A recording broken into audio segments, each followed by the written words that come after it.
Salut à tous les parieurs, bienvenue sur ma chaîne YouTube où on parle paris sportif et dans cette émission L'expert, je vous partage mes conseils pronostics NBA du jour. Alors avant de commencer, comme d'habitude, pour soutenir la chaîne, on clique sur le bouton like, on s'abonne, on active la cloche des notifications pour ne louper aucune des prochaines vidéos paris sportifs et mettez-moi en commentaire vos pronostics pour ce soir. Alors pour ceux qui ne me connaissent pas, je suis Dorado, je suis passé de livreur de pizza à parieur pro au Mexique et depuis 2011, j'aide les parieurs dans la francophonie à augmenter leurs revenus grâce à leur passion des paris sportifs à travers ma chaîne YouTube, mes podcasts ou encore mes différentes formations.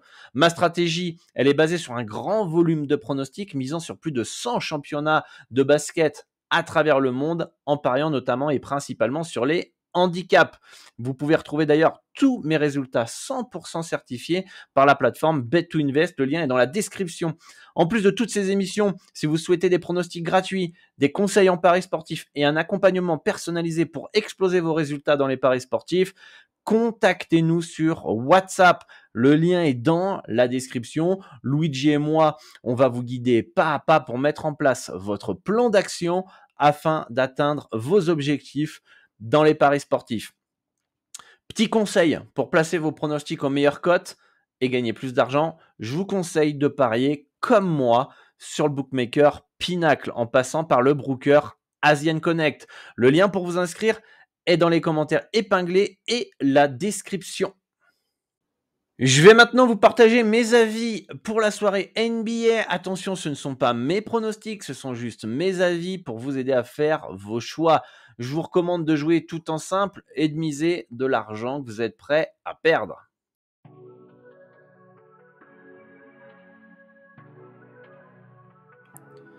Match entre les Hornets et les Wizards avec un match qui s'annonce très offensif dans cette soirée.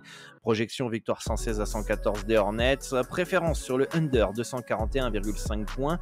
Malgré le fait qu'on s'attende à un match très offensif, je pense que le cut est un poil haut. Alors attention, c'est une confiance qui est très faible puisque les deux équipes peuvent avoir les portes ouvertes en défense. Donc méfiance malgré tout sur cette rencontre. C'est la seule chose qui me semble intéressante sur ce match-là ce soir entre les Hornets et les Wizards.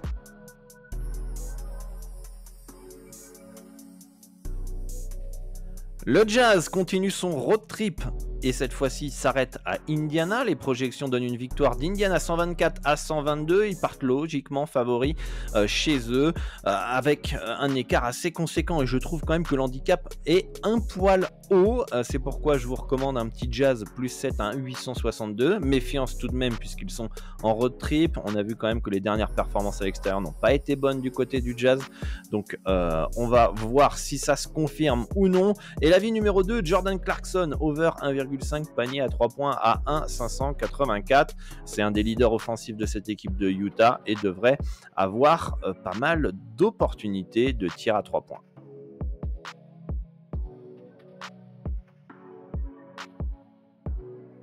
Un des chocs de la soirée avec le match entre les Sixers et les Celtics, un match très disputé selon mes projections et les bookmakers. Victoire 112 à 111 de Boston qui déroule dans ce début de saison et rien d'intéressant d'un point de vue cut, d'un point de vue handicap. Ce qui m'intéresse dans ce match-là potentiellement, c'est les performances joueurs avec Melton over 7,5 points à 1,717 qui pourra avoir plus d'opportunités avec le départ de James Harden sur les extérieurs. Et enfin, le deuxième avis, ce serait Porzingis over 1,5 panier à 3 points avec Joel Embiid en face. On pourra avoir beaucoup de pick and pop entre Jrue Holiday et lui, Jaylen Brown, Tatum et lui et aura des opportunités pour pouvoir marquer au moins 2 paniers à 3 points dans cette rencontre.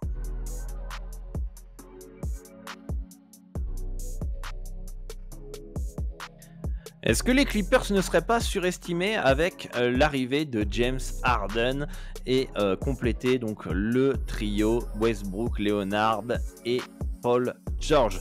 C'est ce que disent mes projections, avec une victoire 112-111 en faveur des Nets qui pourrait créer la surprise face à cette équipe des Clippers qui viennent de perdre à New York et pourraient se faire surprendre ce soir aussi chez les Nets, une équipe un peu chiante à jouer avec des joueurs avec du talent comme Cam Johnson ou encore Michael Bridges, Ben Simmons. Nets plus 4 pourrait être intéressant à 1,934. Attention tout de même au réveil et à la réaction de Philly après avoir perdu au Madison Square Garden. On pourrait avoir aussi moins de points que ce que les bookmakers prévoient, moins de 228 points à 1,961 dans cette rencontre qui est peut-être surestimée par rapport au fait qu'il y ait beaucoup de talents offensifs de renom et notamment avec l'arrivée de James Harden.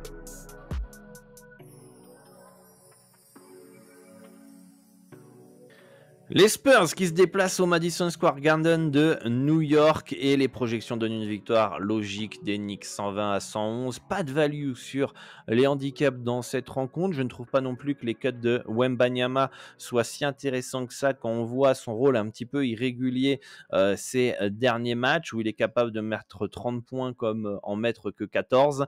Donc du coup, je préfère laisser de côté les performances du Français. Ce qui pourrait être intéressant, c'est le over 223,5 points à 1,992. Attention, les Knicks avec Tom Thibodeau, c'est une équipe qui peut défendre, donc on pourrait avoir moins de points, mais en tout cas, c'est deux équipes qui ont du talent offensif et les Spurs sur les derniers matchs a encaissé quand même beaucoup de points et joue quand même sur un tempo assez rapide. C'est une confiance qui est quand même très basse sur ce cut, mais c'est la seule chose qui pourrait être intéressante dans cette rencontre pour moi. Donc voilà pour ce match entre les Knicks et les Spurs.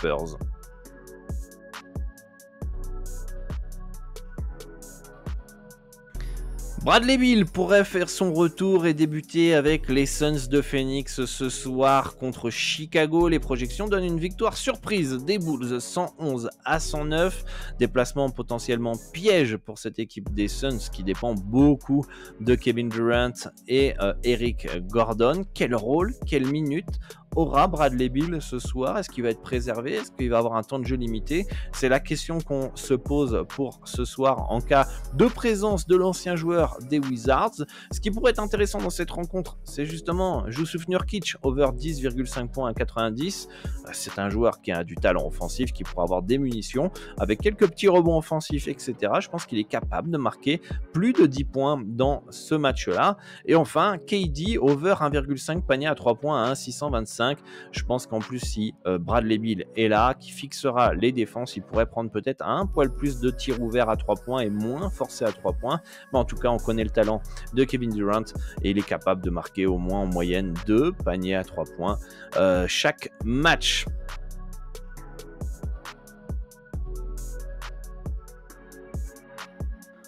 Pas grand chose d'intéressant non plus sur cette rencontre entre les Lakers et les Rockets. Déplacement en road trip de Los Angeles qui va peut-être pas être si simple que ça pour les Angelinos, qui pourraient s'imposer selon mes projections par la plus petite marge, 117 à 115. Ce qui pourrait être intéressant dans ce match-là, par contre, c'est le cut, le over de 118 points à 1,909. On sait que les Lakers aiment courir, aiment jouer vite. Les Rockets, c'est aussi le cas, à jouer rapidement ces dernières années. C'est peut-être un peu moins le cas cette année, même si je trouve que c'est plus un manque d'adresse, un manque d'automatisme qu'autre chose. Le rythme de toute façon en NBA reste de toute façon plus offensif que défensif, et je trouve que le cut est un peu bas par rapport au style de jeu des deux équipes et au potentiel offensif des deux équipes.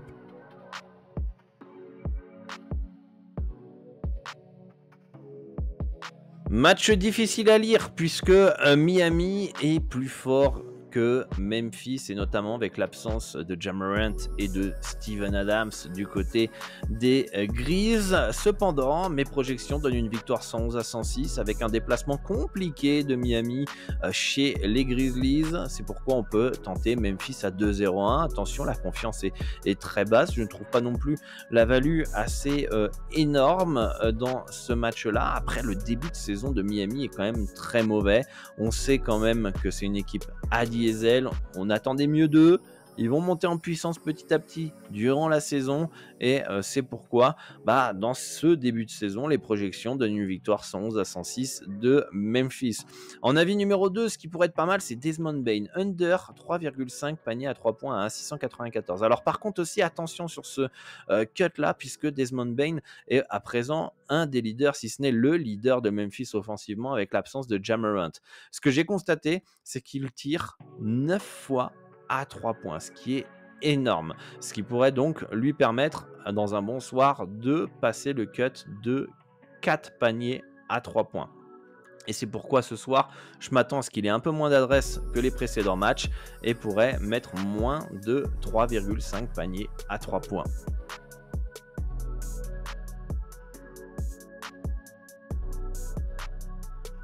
Peu d'opportunités dans ce match entre les Pistons et Milwaukee. Les projections donnent une victoire 121-111 pour les Bucks, tout à fait logiquement favoris à domicile, avec un écart de moins 10 selon les bookmakers. Du coup, rien d'intéressant d'un point de vue handicap, rien d'intéressant d'un point de vue cut over-under. Et en point de vue performance joueur, le seul qui pourrait me sembler intéressant, c'est Beasley over 8,5 points à 1,735. Il a le rôle du role player, comme on dit, le X factor, et il aura quelques petites opportunités pour tirer. En cas d'adresse ce soir, il pourrait marquer une dizaine de points cette nuit face à des Pistons qui pourraient perdre dans de grandes largesses, et il pourrait avoir justement un peu plus de temps de jeu et un peu plus d'opportunités pour scorer au moins 10 points dans ce match-là.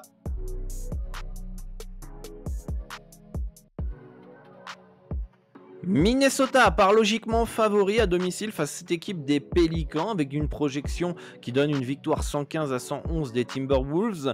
L'absence de CJ McCollum est préjudiciable du côté des Pels, puisqu'ils perdent un leader offensif dans ce secteur, mais Zion, Ingram, Valanciunas pourraient porter cette équipe des Pélicans. Il y a aussi d'autres absences comme Murphy, Alvarado, Jones qui est incertain du côté des Pels, mais je trouve quand même que le plus 7,5 à 1,943 est peut-être un poil haut du côté des Pélicans et pourrait être intéressant, notamment si les Timberwolves, comme a une grande habitude d'être assez irrégulier, de choke certaines rencontres, et notamment quand il y a des absences de l'autre côté, pourraient retomber dans ces travers. Donc je ne serais vraiment pas surpris de voir Minnesota ne pas passer cet handicap de moins 7,5. C'est pourquoi préférence sur les Pels, plus 7,5 à 1,943, qui a encore du talent pour rester dans cet handicap, et je m'attends à plus de points que ce que les bookmakers ont prévu dans cette rencontre. Il y a beaucoup de talent offensif du côté des deux équipes, et le over 219 points à 943 pourrait être intéressant dans ce match-là.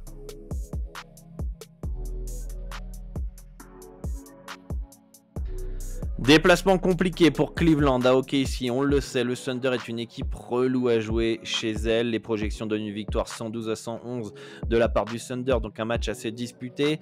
Du talent du côté des Cavs, une très bonne défense aussi du côté de Cleveland qui pourrait faire la différence justement face à OKC s'ils arrivent à freiner le potentiel offensif du Thunder. On le sait que les Cavs ont été une des meilleures défenses, si ce n'est la meilleure défense de NBA la saison dernière. C'est pourquoi je tente, pourquoi pas, le under 230 points à 1,892. Le danger de ce cut, c'est que le Cleveland a aussi du talent offensif, et s'ils ont décidé de partir sur un rythme offensif, on pourrait avoir un over.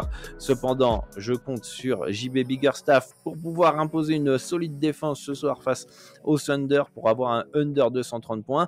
Et en performance joueur, pourquoi pas tenter un petit Darius Garland over 1,5 panier à 3 points, 662. C'est un des leaders offensifs de cette équipe de Cleveland, et on le sait, c'est un des meilleurs shooters de cette équipe des Cavs. Parfois même, il me fait penser un petit peu à Stephen Curry dans sa gestuelle et dans ses techniques de dribble-tir.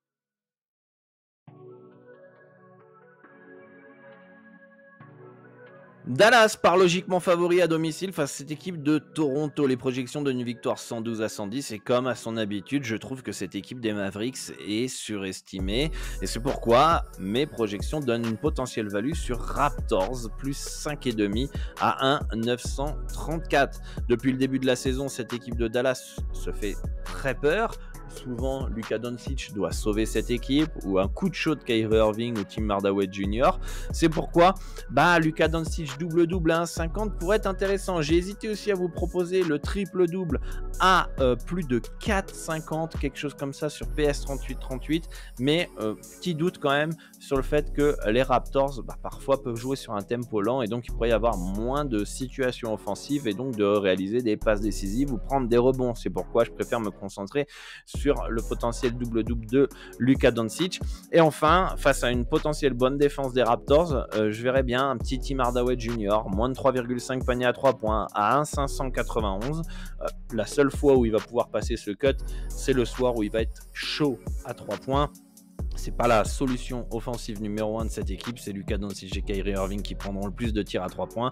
Lui, il prendra un petit peu les miettes, c'est pourquoi s'il n'a pas d'adresse, le under devrait passer.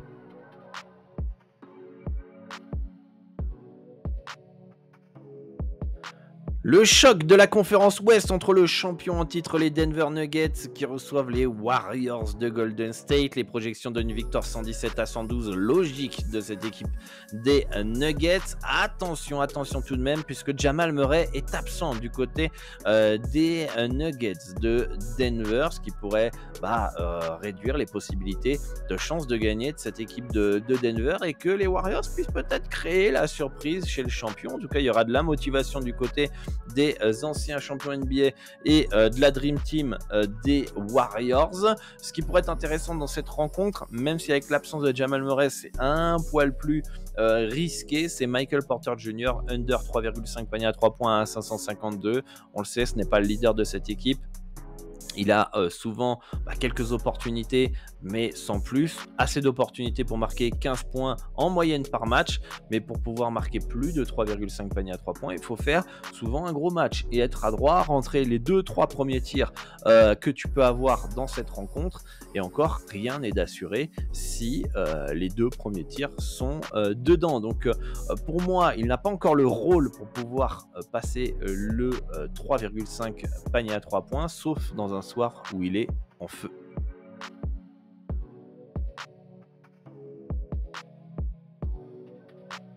Dernier match de la soirée, c'est les Kings de Sacramento qui reçoivent Portland, et Sacramento est logiquement favori à domicile avec des projections qui donnent une victoire des Californiens 120-112 à cette équipe de Portland en reconstruction. Rien d'intéressant dans ce match-là d'un point de vue joueur, d'un point de vue handicap. Par contre, ce qui pourrait être intéressant, c'est le cut. Plus de 221 points à 1,943. On le sait, les Kings, Fox ou pas Fox, ça court, ça joue offensif. Il y a du talent de partout. Et Portland, peut-être que ça va leur permettre d'avoir un peu plus de solutions offensives et donc de suivre ce tempo. Et on pourrait avoir plus de points que ce que les bookmakers ont prévu. Pour moi, le over 221 points à 943 me semble intéressant. Sacramento devrait faire le taf. À Portland maintenant de mettre les tirs.